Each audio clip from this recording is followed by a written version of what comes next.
आज है 28 फरवरी 2026 दिन शनिवार। नमस्कार, दिल्ली न्यूज में आपका बहुत बहुत स्वागत है। चलिए देखते हैं आज की 25 फटाफट काम की और महत्वपूर्ण बड़ी खबरों को। पर इससे पहले वीडियो को लाइक करना बिल्कुल न भूलें। देखो मेरी दिल्ली डबल डेकर बस से राजधानी का नया पर्यटन अनुभव शुरू। दिल्ली में पर्यटन को नई ऊंचाई देने के लिए देखो मेरी Delhi double decker electric bus सेवा शुरू हो गई है। INA स्थित दिल्ली हाट से रोज सुबह 9 बजे चलने वाली ये 63 सीटों की अत्याधुनिक बस विजय चौक, राष्ट्रपति भवन, इंडिया गेट और प्रधानमंत्री संग्रहालय जैसे प्रमुख स्थलों का भ्रमण कराएगी। शून्य उत्सर्जन आधारित ये बस हरित और स्वच्छ पर्यटन को बढ़ावा देगी। ऑनलाइन टिकट पर उपलब्ध है, जबकि ऑफलाइन बुकिंग चुनिंदा केंद्रों पर की जा सकती है। होली से पहले तपेगा दिल्ली NCR, 34 डिग्री सेंटीग्रेड तक पहुंचेगा पारा। दिल्ली NCR में होली से पहले ही गर्मी ने तेवर दिखाने शुरू कर दिए हैं। इंडिया मीटियोरोलॉजिकल डिपार्टमेंट के मुताबिक आने वाले दिनों में अधिकतम तापमान 32 से 34 डिग्री सेल्सियस तक पहुंच सकता है। सुबह हल्की धुंध रहेगी, लेकिन दिन में धूप तेज होगी। वहीं एयर क्वालिटी भी चिंता बढ़ा रही है। कई इलाकों में AQI 150 से 200 के बीच दर्ज किया गया। 20 मार्च को लगेगा job fair. University of Delhi के छात्रों के लिए बड़ा मौका। नौकरी की तलाश कर रहे छात्रों के लिए बड़ी खबर है। यूनिवर्सिटी ऑफ दिल्ली के सेंट्रल प्लेसमेंट सेल की ओर से 20 मार्च को जॉब फेयर, इंटर्नशिप और प्लेसमेंट ड्राइव का आयोजन किया जाएगा। इस मेले में कॉर्पोरेट कंपनीज, स्टार्टअप्स और विभिन्न संगठनों को आमंत्रित किया गया है। यूजी और पीजी छात्र इसमें हिस्सा ले सकते हैं। रिक्रूटर्स के लिए रजिस्ट्रेशन की अंतिम तारीख 15 मार्च है। विश्वविद्यालय प्रशासन का कहना है कि यह आयोजन छात्रों को रोजगार के बेहतर अवसर दिलाने की दिशा में अहम कदम है। दिल्ली के 75 CMC स्कूल्स में एडमिशन शुरू। 12 मार्च तक करें आवेदन। राजधानी के 75 CMC स्कूल्स में कक्षा 6, 9 और 11 में दाखिले के लिए आवेदन प्रक्रिया शुरू हो गई। डायरेक्टरेट ऑफ एजुकेशन दिल्ली के अनुसार छात्र 12 मार्च तक आधिकारिक वेबसाइट के जरिए ऑनलाइन आवेदन कर सकते हैं। कुल सीटों में 50% सरकारी स्कूल के छात्रों के लिए आरक्षित रहेंगी। प्रवेश मेरिट और OMR आधारित परीक्षा के आधार पर होगा। कक्षा 6 और 9 की परीक्षा मार्च के अंत में आयोजित की जाएगी। चांदनी चौक में पार्किंग बनी मुनाफे की जगह घाटे का सौदा। दिल्ली के चांदनी चौक में पार्किंग प्रोजेक्ट अब सवालों के घेरे में है। म्युनिसिपल कॉर्पोरेशन ऑफ दिल्ली को ओमैक्स हेरिटेज के साथ हुए समझौते के तहत जनवरी 2026 से 1754 गाड़ियों की पार्किंग संभालनी थी, लेकिन प्रक्रिया समय पर पूर्ण नहीं हो पाई। नतीजा हर महीने करीब 40 लाख रुपए का नुकसान। आरोप है कि निगम अधिकारियों और प्राइवेट कंपनीज की मिलीभगत से ये राशि निगम के खाते में आने के बजाय कंपनी को फायदा पहुंचा रही है। भीड़ से निपटने को स्टेशन पर बने होल्डिंग एरिया, प्लेटफॉर्म टिकट पर रोक। होली पर घर जाने वाली भीड़ को देखते हुए नॉर्थर्न रेलवे ने 1100 से अधिक स्पेशल ट्रेन के फेरे चलाने की तैयारी कर ली है। 5 मार्च तक सैकड़ों अतिरिक्त फेरे संचालित होंगे और जरूरत पड़ने पर ऑन डिमांड ट्रेन भी चलाई जाएंगी। नई दिल्ली, आनंद विहार और हजरत निजामुद्दीन समेत प्रमुख स्टेशन पर होल्डिंग एरिया बनाए जा रहे हैं। 3 मार्च तक प्लेटफॉर्म टिकट की बिक्री पर रोक रहेगी। RPF और GRP के अतिरिक्त जवान तैनात कर भीड़ प्रबंधन और सुरक्षा के पुख्ता इंतजाम किए गए। करण औजला कॉन्सर्ट से पहले ट्रैफिक अलर्ट। JLN स्टेडियम के आसपास डायवर्शन। दिल्ली के जवाहरलाल नेहरू स्टेडियम में मशहूर पंजाबी सिंगर करण औजला के लाइव कंसर्ट को लेकर ट्रैफिक एडवाइजरी जारी कर दी गई। शाम 4 बजे से रात 10 बजे तक चलने वाले इस कार्यक्रम में 50,000 तक दर्शकों के पहुंचने की उम्मीद है। स्टेडियम के आसपास कई सड़कों पर डायवर्जन रहेगा। VIP और आम दर्शकों के लिए अलग अलग एंट्री और पार्किंग व्यवस्था की गई है। दिल्ली एक्साइज केस में केजरीवाल सिसोदिया बरी, आप में जश्न। राउज एवेन्यू कोर्ट ने दिल्ली एक्साइज पॉलिसी मामले में अरविंद केजरीवाल, मनीष सिसोदिया समेत 23 आरोपियों को बरी कर दिया। फैसले के बाद आम आदमी पार्टी के राष्ट्रीय संयोजक केजरीवाल भावुक हो गए और कहा कि सत्य की जीत हुई। उन्होंने आरोपों को फर्जी बताते हुए न्यायपालिका पर भरोसा जताया। वहीं बचाव पक्ष के वकील ने कहा कि अदालत ने सभी साक्ष्यों की जांच के बाद पाया कि आरोप साबित नहीं होते। इस फैसले के बाद पार्टी कार्यकर्ताओं में खुशी की लहर है। आधी रात JNU में बवाल, 51 छात्र हिरासत में, 25 पुलिसकर्मी घायल। राजधानी दिल्ली के जवाहरलाल नेहरू विश्वविद्यालय में आधी रात बड़ा टकराव देखने को मिला। UGC DMO और कुलगुरु के कथित बयान के विरोध में निकले छात्रों को कैंपस गेट पर पुलिस ने रोक दिया। बैरिकेड हटाने की कोशिश के बाद झड़प हिंसक हो गई। पुलिस के अनुसार 51 छात्रों को हिरासत में लिया गया, जबकि 25 पुलिसकर्मी घायल हुए। छात्र नेताओं ने पुलिस पर बल प्रयोग का आरोप लगाया है। वहीं प्रशासन ने प्रदर्शन को अवैध और नियमों के खिलाफ बताया। करण औजला के कॉन्सर्ट से दिल्ली में ट्रैफिक अलर्ट, 7 घंटे रूट डाइवर्ट। राष्ट्रीय राजधानी दिल्ली में आज पंजाबी सिंगर करण औजला के कॉन्सर्ट के चलते ट्रैफिक व्यवस्था में बड़ा बदलाव रहेगा।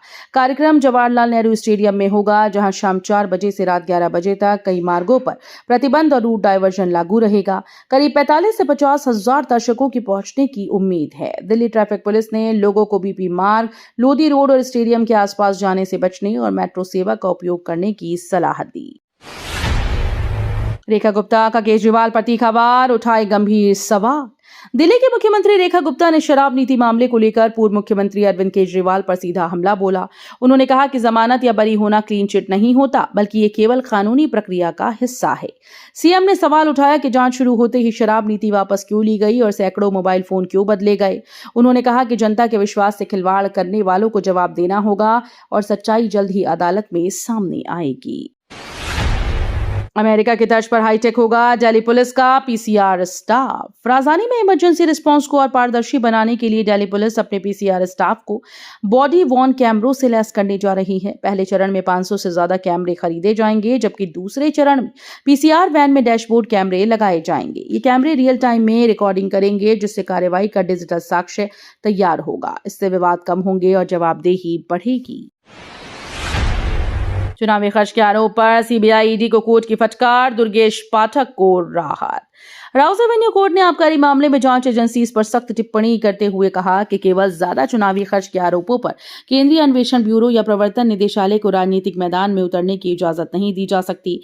अदालत ने कहा कि ऐसा होने से चुनावी प्रक्रिया का अपराधीकरण होगा। कोर्ट ने पाया कि दुर्गेश पाठक के खिलाफ पर्याप्त सबूत पेश नहीं किए गए, जिसके बाद उन्हें राहत मिली। अदालत ने स्पष्ट किया कि केवल राजनीतिक पद के आधार पर आपराधिक जिम्मेदारी तय नहीं की जा सकती है। बीजेपी आरएसएस बयान विवाद, 20 मार्च तक जवाब देंगे मल्लिकार्जुन खड़गे। बीजेपी और राष्ट्रीय स्वयंसेवक संघ पर कथित अपमानजनक बयान के मामले में मल्लिकार्जुन खड़गे को जवाब दाखिल करने के लिए समय मिल गया है। राउज एवेन्यू कोर्ट की सेशंस कोर्ट ने 20 मार्च तक जवाब देने का निर्णय लिया। ये सुनवाई उस याचिका पर हुई जिसमें एफआईआर दर्ज करने से इनकार के आदेश को चुनौती दी गई।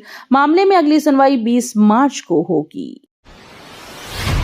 प्रदर्शन मामले में जेएनयू के 14 छात्रों को जमानत। दिल्ली के पटियाला हाउस कोर्ट ने शिक्षा मंत्रालय के सामने प्रदर्शन के मामले में गिरफ्तार जवाहरलाल नेहरू यूनिवर्सिटी के 14 छात्रों को जमानत दे दी। कोर्ट ने सभी छात्रों को 25-25 हजार रुपए के मुचलके पर रिहा करने का आदेश दिया। दिल्ली पुलिस ने आरोप लगाया था कि प्रदर्शन के दौरान झड़प हुई और कई पुलिसकर्मी घायल हुए। वहीं छात्रों की ओर से कहा गया कि वे जांच में सहयोग करेंगे। फिलहाल मामले की जांच जारी है और कोर्ट ने शर्तों के साथ राहत दी है। 10 सीटें जीत जाए बीजेपी तो राजनीति छोड़ दूंगा, अरविंद केजरीवाल की खुली चुनौती।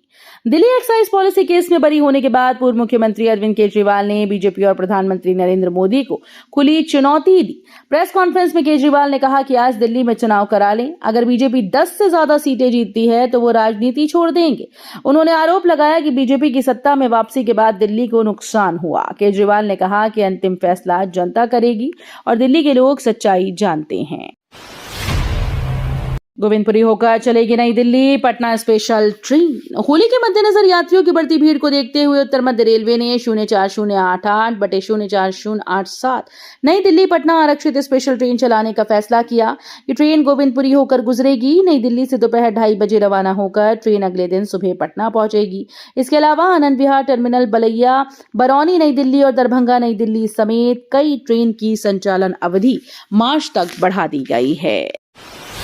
एक फ्लैट कई डील, बंटी बबली स्टाइल में करोड़ों की ठगी। दिल्ली में रियल एस्टेट ठगी का बड़ा मामला सामने आया। दिल्ली पुलिस ने बंटी बबली स्टाइल में धोखाधड़ी करने वाले दंपति को गिरफ्तार किया। आरोप है कि दंपति एक ही फ्लैट को कई लोगों को बेचने का झांसा देकर एडवांस रकम लेकर फरार हो जाता था। द्वारका साउथ थाना की टीम ने आरोपियों को ग्रेटर नोएडा से गिरफ्तार किया। महिला अपने नाम के फ्लैट पर अलग अलग एग्रीमेंट कर मोटी रकम वसूलती थी। पुलिस अब मामले की आगे जांच कर रही है। केजरीवाल की रिहाई पर मनोज तिवारी का हमला, बोले जनता ने किया सत्ता परिवर्तन। दिल्ली में केजरीवाल के बरी होने के बाद सियासत तेज हो गई। बीजेपी सांसद मनोज तिवारी ने आम आदमी पार्टी पर गंभीर आरोप लगाते हुए कहा कि भ्रष्टाचार के मामले में सच्चाई को ज्यादा दिन छिपाया नहीं जा सकता। उन्होंने सवाल उठाया कि अगर आबकारी नीति सही थी तो जांच शुरू होते ही उसे वापस क्यों लिया गया। तिवारी ने दावा किया कि जनता की नाराजगी ने ही सत्ता परिवर्तन कराया। उन्होंने कहा कि दिल्ली के लोग पूरी सच्चाई जानने के हकदार हैं और पारदर्शिता जरूरी है। पीएम मोदी ने सीरियाई ऑर्थोडॉक्स चर्च प्रमुख से की मुलाकात। प्रधानमंत्री नरेंद्र मोदी ने नई दिल्ली में यूनिवर्सल सीरियक ऑर्थोडॉक्स चर्च के प्रमुख मोरन मोर इग्नेशियस एफ्रेम द्वितीय से मुलाकात की। इस दौरान कई अहम सामाजिक और सामुदायिक मुद्दों पर सकारात्मक चर्चा हुई। प्रधानमंत्री ने सोशल मीडिया प्लेटफॉर्म एक्स पर मुलाकात को सम्मानजनक बताया। वहीं हिज होलीनेस ने भी बैठक को सार्थक और प्रेरणादायक बताया तथा भारत में सभी वर्गों खासकर अल्पसंख्यकों के लिए न्याय की भावना की सराहना की।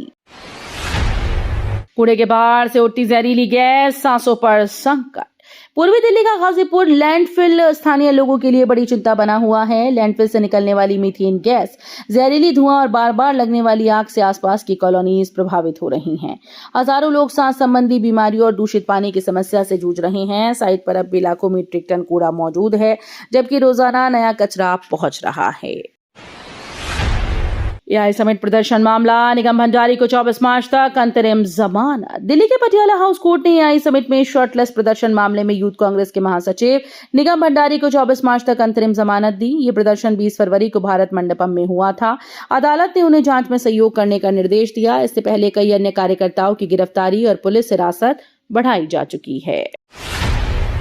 पूर्वोत्तर का चमत्कारी पौधा बनेगा प्लास्टिक थर्माकोल का विकल्प। पूर्वोत्तर भारत का अनोखा पौधा फेरिनियम प्यूबिनर्व अब प्लास्टिक और थर्माकोल का टिकाऊ विकल्प बनकर उभर रहा है। इसकी पत्तियों का उपयोग खाद्य पैकेजिंग और प्लेट बनाने में किया जा सकता है, जिसकी शेल्फ लाइफ 20 से 30 दिन तक होती है। दिल्ली में TARI के हिम कनेक्ट मंच पर इस नवाचार को प्रदर्शित किया गया। विशेषज्ञों के अनुसार ये पौधा पर्यावरण संरक्षण, हरित रोजगार और स्वास्थ्य लाभ तीनों में अहम भूमिका निभा सकता है। लोनी रोड चौड़ीकरण को हाईकोर्ट की हरी झंडी। दिल्ली हाईकोर्ट ने लोनी रोड चौड़ीकरण का रास्ता साफ कर दिया। कोर्ट ने 15 दिन के भीतर अतिक्रमण हटाने की प्रक्रिया शुरू करने और 4 महीने में पूरा करने का आदेश दिया। मास्टर प्लान 2021 के मुताबिक सड़क 45 मीटर चौड़ी होनी चाहिए, लेकिन अवैध दुकानें, खोखे, बिजली के खंभों से सड़क सक्रिय हो गई है। कोर्ट ने PWD को सर्वे कर जल्द प्रशासनिक और तकनीकी मंजूरी लेकर काम शुरू करने के निर्देश दिए। करण औजला के दिल्ली कॉन्सर्ट पर संकट, MCD का सख्त नोटिस। मशहूर पंजाबी सिंगर करण औजला के दिल्ली कॉन्सर्ट पर संकट के बादल मंडरा रहे हैं। शुक्रवार को जवाहरलाल नेहरू स्टेडियम में होने वाले इस बड़े शो को लेकर MCD ने आयोजकों को सख्त नोटिस थमाया। आरोप है कि इवेंट के लिए वैलिड हेल्थ ट्रेड लाइसेंस नहीं लिया गया। वहीं फूड स्टॉल्स भी बिना अनुमति के चल रहे हैं। प्रशासन ने तुरंत सभी कमियां दूर करने के निर्देश दिए। तो ये थी आज की बड़ी खबरें। रोजाना ऐसे ही सबसे पहले अपडेट पाने के लिए चैनल को सब्सक्राइब करना बिल्कुल न भूलें। धन्यवाद।